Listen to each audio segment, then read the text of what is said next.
السلام علیکم اسٹوڈنٹس. آج ہم لوگ پاکستان افیئرس کے جو ریفارمسٹ موومنٹس ہیں اس کے نیکسٹ لیکچر کی طرف ہم بڑھنے جا رہے ہیں. جسٹ لائک حضرت مجدد الافسانی، میں آج جس پرسنالٹی کی بات کرنے جا رہا ہوں وہ حضرت شاہ ولی اللہ ہیں، جن کا مسلم ریفارمسٹ موومنٹس کے حوالے سے ایک بہت بڑا نام ہے. آپ کے جو والد تھے وہ ایک اہم ترین مسلمان جو اسکالر ہیں وہ ہو گزرے ہیں، شاہ عبد الرحیم صاحب. شاہ ولی اللہ نے اپنی زندگی میں بہت سی سروسز پرٹیکولرلی مسلم سوسائٹی کے لیے سر انجام دیں. اس میں سے ایک اہم ترین یہ تھی کہ جب مسلمانوں کی حکومت اور مسلمانوں کو یہاں شدید ترین خطرات درپیش تھے تو آپ نے اس وقت احمد شاہ ابدالی، جو اس وقت افغانستان کا حکمران تھا، اس کو کہا کہ وہ سکھوں اور مراٹھاؤں کی سرکوبی کے لیے یہاں پر اٹیک کرے. یہ بات بھی پہلے ٹو نیشن تھیوری پڑھاتے ہوئے میں نے آپ لوگوں کو یہ کر دی تھی کہ اورنگزیب عالمگیر کی وفات کے بعد جو مسلم سوسائٹی تھی وہ سیریس ڈیٹیریشن کا شکار تھی. جو مغل امپائر تھا، وہ جو اس کے حکمران تھے آگے، وہ انکیپیبل تھے، جو مسلم رول کی سپرامیسی کو اپ ہولڈ نہیں کر سکتے تھے. وہ لگژوریس لائف جی رہے تھے اور مسلمانوں کے جو امپائر کی جو ویکنیسز تھیں اس سے شدید ترین مشکلات کا سامنا بھی کرنا پڑا. اور خاص طور پر مسلم لائف جو تھی وہ ایسے نظر آ رہا تھا کہ جیسے ہندوستان سے ایک طرح سے ختم ہونے جا رہی ہے. اگر آپ حضرت شاہ ولی اللہ کی ابتدائی زندگی کی بات کرتے ہیں تو آپ 21 فروری 1703 اورنگزیب عالمگیر کی وفات کے 4 سال پہلے جو ہے اس سے قبل جو ہے وہ آپ کی پیدائش ہوتی ہیں. آپ کا اصل نام قطب الدین تھا اور بعد میں جو ہے وہ آپ کو ولی اللہ جو ہے وہ کہا گیا، قطب الدین شاہ، لیکن آپ کو بعد میں ولی اللہ، اللہ کا دوست اور شاہ ولی اللہ کے طور پر. وہ وجہ یہی تھی کہ آپ کی جو طریقہ زندگی تھا وہ تقویٰ کے قریب ترین تھا. آپ کے والد شاہ عبد الرحیم جو تھے وہ بھی اپنے تقویٰ کے اعتبار سے بڑے زبردست اسکالر رہے ہیں، اور شاہ عبد الرحیم جو تھے وہ صوفی اور تھیولوجین، وہ شخص جو مذہب اور مذہبی حوالے سے مذہب کی جو ڈفرینٹ آسپیکٹس ہیں ان کے حوالے سے جب بات کرتا ہے تو اس کو ہم تھیولوجین کہتے ہیں. آپ مصروف رہے ان دا کمپائلیشن آف فتوی عالمگیری، کہ عالمگیر کے دور میں جو فتاوا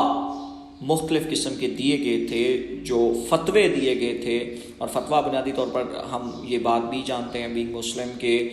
کسی بھی علمی اور فقہی ایشو کے اوپر جب کوئی اسلامی اسکالر جو ہے وہ کوئی ورڈکٹ دیتا ہے، اپنی اوپینین دیتا ہے، تو ہم اس کو فتوے کے طور پر جو ہے وہ مانتے ہیں. تو اورنگزیب عالمگیر کے دور میں آپ کے والد جو ہیں وہ مصروف رہے کہ اس دور میں کون کون سے فتاوا جو ہیں وہ رہے ہیں. شاہ عبد الرحیم جو ہیں وہ ان کے جو شاہ عبد الرحیم جو حضرت شاہ ولی اللہ کے والد تھے وہ 77 سال کی عمر میں 77 ایئرس اولڈ جو ہیں وہ وفات پا جاتے ہیں. اس وقت حضرت شاہ ولی اللہ کی عمر جو تھی وہ محض 17 سال تھی. اور شاہ عبد الرحیم نے اپنی جو بیعت تھی اور جو اسپرچول ایجوکیشن تھی وہ اپنے بیٹے جو ہے وہ قطب الدین شاہ یعنی کہ حضرت شاہ ولی اللہ کو عنایت کی، اور آپ اپنے باپ کے آگے سے جانشین جو ہیں وہ بنے. اور آپ نے اپنے باپ کا جو سلسلہ عقیدت تھا، سلسلہ ارادت تھا، جو آپ کا صوفیانہ جو طرز عمل تھا اس کو آپ نے جاری و ساری رکھا. اپنے والد صاحب کی وفات کے بعد حضرت شاہ ولی اللہ نے مدرسہ رحیمیہ جو ان کے والد صاحب نے اسٹیبلش کیا تھا وہاں پر آپ نے وہاں پر جو ہے وہ پڑھانا شروع کر دیا، اور تقریباً 12 سال تک آپ وہاں پہ پڑھاتے رہے۔ شاہ ولی اللہ نے اپنی ابتدائی تعلیم جو روحانیت اور صوفیانہ کی تھی، مطلب جو صوفی منش بزرگوں کی جو تعلیم ہوتی ہے جس میں مطلب جو ہے وہ شاگردوں کو ریفارم کیا جاتا ہے، اس کو اس دنیا میں رہنے کے قابل بنایا جاتا ہے، وہ آپ نے اپنے والد صاحب سے حاصل کی۔ آپ نے قرآن پاک اس وقت حفظ کیا جب آپ کی عمر محض 7 سال تھی۔ آپ نے اپنی ایجوکیشن میں تفسیر، حدیث اور اسپرچول ڈسپلن جو ہے وہ اپنے والد صاحب سے حاصل کیے۔ انہوں نے پھر بعد میں میٹا فزکس بھی پڑھا، لاجک بھی پڑھا، علم الکلام بھی پڑھا۔ یہ وہ تمام چیزیں ہیں جو بنیادی طور پر حضرت شاہ ولی اللہ نے اپنے والد، تو اس سے اندازہ کیا جا سکتا ہے کہ آپ کے والد جو تھے وہ کتنے بڑے اسکالر تھے۔ شاہ ولی اللہ تقریباً اسلامک لرننگ کی ہر برانچ کے اندر مطلب ایگزیلڈ نظر آتے ہیں، ایک مطلب ان کا کوئی ثانی نظر نہیں آتا۔ اور آپ نے اپنی جو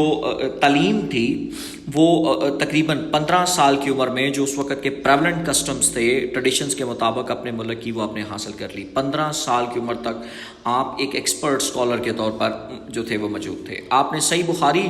جو ہے وہ اور often attended his fathers during the reading of holy Quran. Shah Wali Allah جو ہیں انہوں نے جو ہے وہ کئی برانچز آف جورسپروڈنس، فقہ، یعنی کہ جس طرح سے امام مالک ہیں، امام احمد بن حنبل ہیں، امام شافعی ہیں، امام جعفر صادق ہیں، اور اسی طرز کے ساتھ امام اعظم ابو حنیفہ ہیں، اسی طرز کے ساتھ آپ نے بھی مطلب فقہ کی کئی مطلب جو ہیں وہ برانچز کو پڑھا، اور آپ نے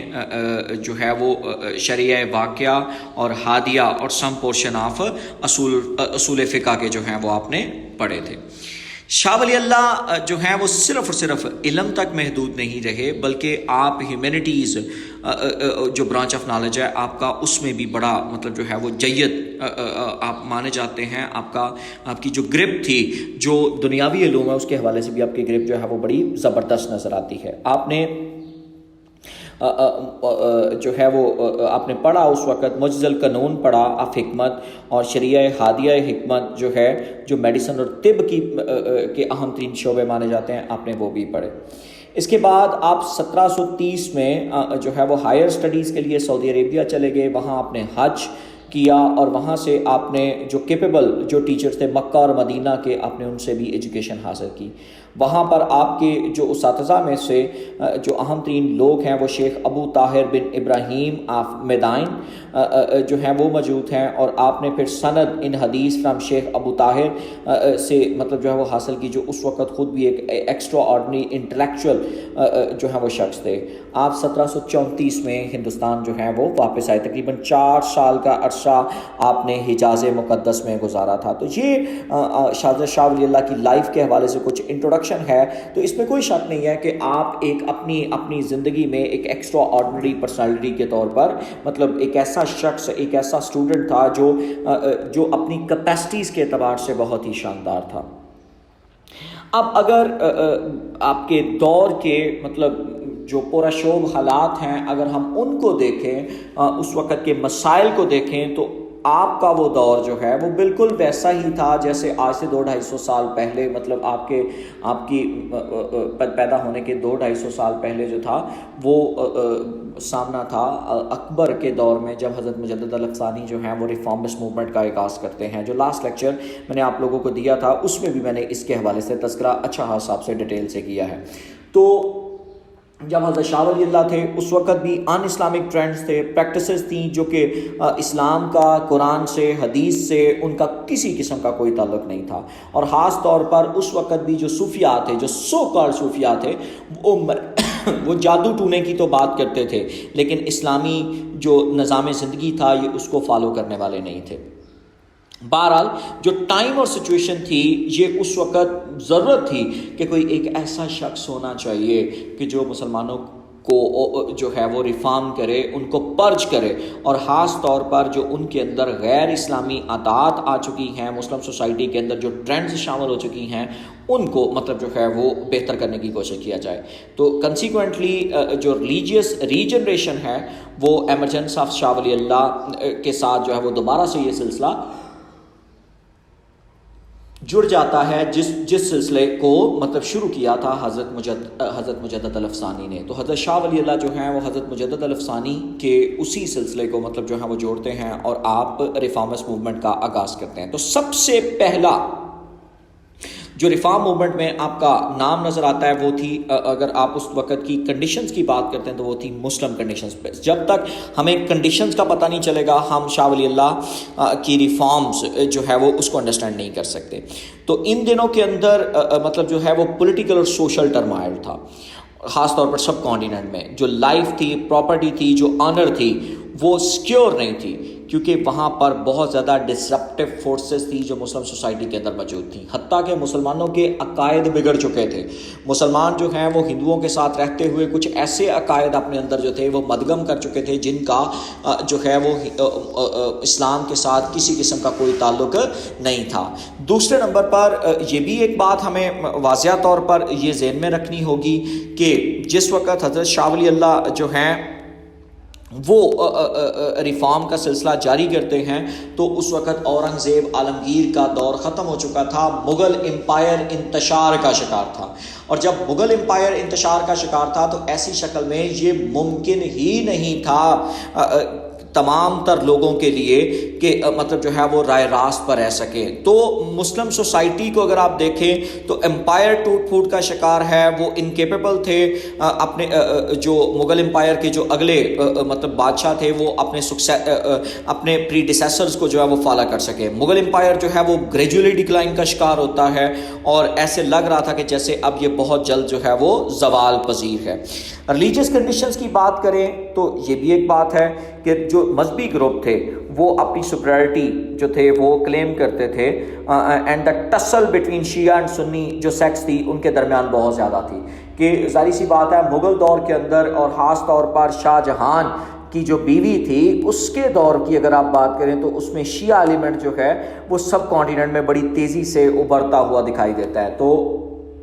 ایسی شکل میں جو مسلم سوسائٹی تھی وہ شیعہ اور سنی میں بڑھ چکی تھی. ان کے درمیان کانفلکٹ تھے اور سیریس تھریٹس تھے جو مسلم نوبلٹی کو تھے کہ آخر کون سا سیکٹ، کون سا اسلامی نقطہ نظر جو ہے وہ ٹھیک ہے. پولیٹیکل کنڈیشنز کی اگر آپ بات کریں تو اس وقت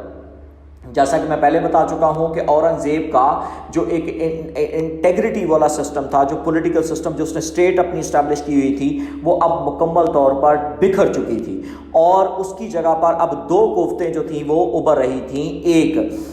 جو تھے وہ سکھ تھے جو پنجاب کے اندر بڑی تیزی سے مہاراجہ رنجیت سنگھ کی قیادت میں بڑی تیزی سے اپنے آپ کو پروموٹ کر رہے تھے، اور سکھوں کا جو دور تھا اور خاص طور پر ان کے جو گروز تھے وہ مہاراجہ رنجیت سنگھ کا دور تو خیر اس کے کافی بعد جا کے شروع ہوتا ہے، لیکن جو گروؤں کا جو دور تھا وہ بڑی تیزی سے مطلب جو تھا وہ اپنا سرسو برقرار رکھنے کے لیے، اپنی سکھ حکومت کو اسٹیبلش کرنے کے لیے وہ مغل حکومت اور مسلمانوں کے خلاف برسر پیکار تھے. دوسرے نمبر پر جو مراٹھے تھے، جو مرہٹا سرکار تھی، جو مراٹھا سرکار تھی وہ بھی بڑی تیزی کے ساتھ جو تھے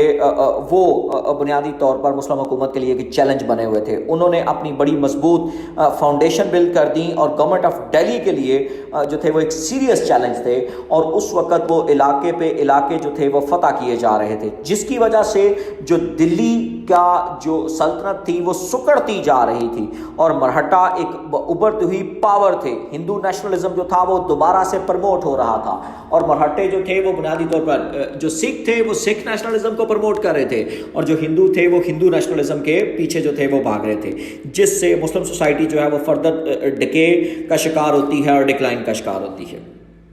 اب اگر سروسز آف شاہ ولی اللہ کی طرف اگر آپ موو آن کرتے ہیں ان پروسیڈنگ مطلب جو ہے وہ ایئرس کے حوالے سے جو حضرت شاہ ولی اللہ نے گزارے، تو جب آپ حج کرنے کی غرض سے آپ ہائر ایجوکیشن کے لیے مکہ تشریف لے گئے تو مکہ کے اندر جو ہے وہ آپ نے ہولی پروفٹ صلی اللہ علیہ وسلم کو اپنے خواب میں دیکھا اور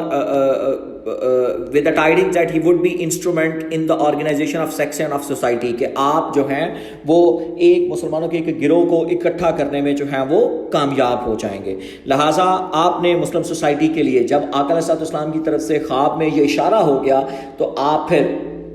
مکہ سے، حجاز مقدس سے جو ہیں وہ واپس تشریف لے آتے ہیں 4 سال کا عرصہ وہاں گزارنے کے بعد، اور یہاں پر مسلمانوں کی ریفارمز کا کام کرنا جو ہے وہ شروع کر دیتے ہیں۔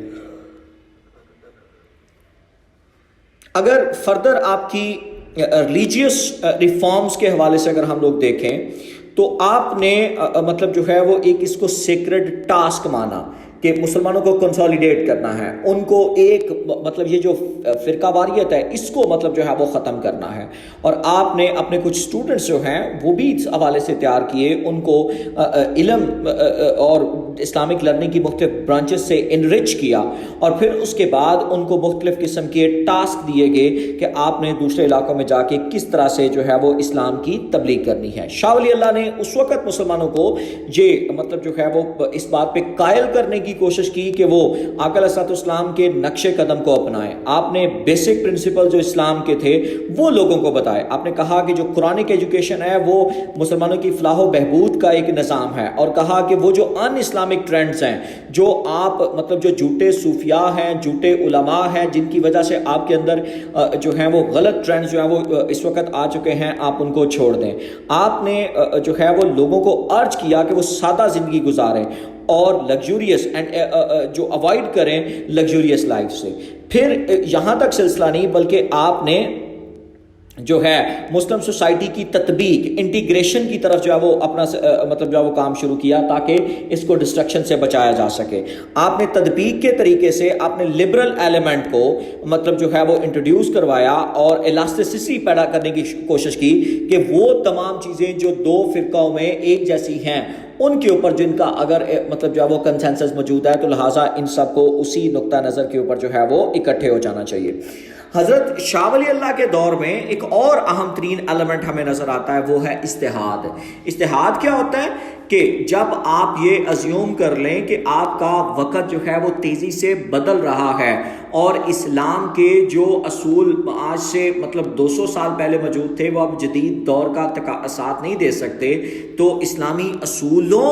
اور نقطہ نظر کو مد نظر رکھ، اسلامی اصول اور ضوابط کو مد نظر رکھ کر اگر آپ جدید تقاضوں کے مطابق مذہب کو ڈھالتے ہیں تو ہم اس کو اجتہاد کرتے ہیں۔ اور یہ اجتہاد کا جو دور ہے وہ آقا علیہ السلام کے بھی دور میں تھا۔ آپ صلی اللہ علیہ وسلم نے اجتہاد کو پسند فرمایا، پھر خلیفہ رضوان اللہ علیہ مجمعین کے دور میں بھی تھا، اور یہ سلسلہ مسلمانوں کی تاریخ کا یعنی کہ اسلامی قانون کا ایک اہم ترین فیکٹر جو ہے وہ اجتہاد ہے۔ تو آپ نے بیلنسڈ اپروچ اپنائی۔ بیلنسڈ اپروچ سے مراد یہ ہے کہ آپ یہ نہیں کہا کہ جناب اگر مذہب یوں کہہ رہا ہے تو پھر یوں ہی ہونا چاہیے، نہیں، یعنی کہ آپ نے فارم اینڈ مینیفیسٹیشن پہ زور نہیں دیا بلکہ آبجیکٹیوز اینڈ پرنسپل پہ زور دیا۔ اور آپ نے یہ تھارولی اسٹڈیڈ جو آل سکولز آف تھاٹس تھے، یعنی کہ جو امام مالک تھے، امام احمد بن حنبل تھے، امام شافعی تھے، امام جعفر صادق تھے، امام اعظم ابو حنیفہ تھے، آپ نے ان تمام سکول آف تھاٹس کو پڑھا اور کہا کہ کیا ٹھیک ہے اور کہاں پر مائلڈ جو ہے وہ آپ آلٹریشن کر سکتے ہیں جہاں کسی کو کوئی تکلیف نہیں ہوگی۔ آپ نے مس انڈرسٹینڈ